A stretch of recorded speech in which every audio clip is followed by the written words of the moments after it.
If you're a front-end developer, you're probably wondering how to write fluid typographic styles without using viewport units, media queries, or techniques like clamp and locks.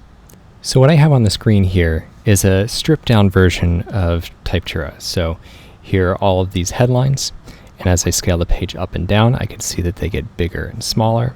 Everything is totally fluid and responsive. I can also see that these larger headlines have larger text styles, and these smaller headlines have smaller typographic styles, and all of these are being driven by the same fluid intrinsic typographic style sheet.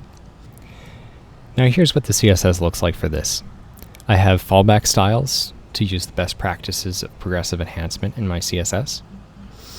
And then on top of that, I reference that this is a headline, and I'm pulling in CSS keyframes where all these styles are held. At the minimum, I have a small font size of 1 rem, and at the maximum, I have the size of 5 rems. I also have different styles for not just size, but various other typographic settings like spacing through line height, and variable font settings like weight and width. Now if I come down here, I can change this so that the text gets a little bit larger at larger sizes. And I can make it so that the weight is slightly less. If I save that, that change propagates to my page. Now this headline works at any breakpoint, any screen size, and any portion of the page, whether it's a larger portion of the page or a smaller portion of my layout. Now as a front-end developer, all you need to do is manage your style sheet to manage your typographic styles. But if you're curious what the JavaScript does, let's dive into that now, and I'll inspect this element to figure out more. So I've inspected this portion of my layout, and I can see that this custom CSS property has been added here. It's called ttbind, and it has a value of 1036.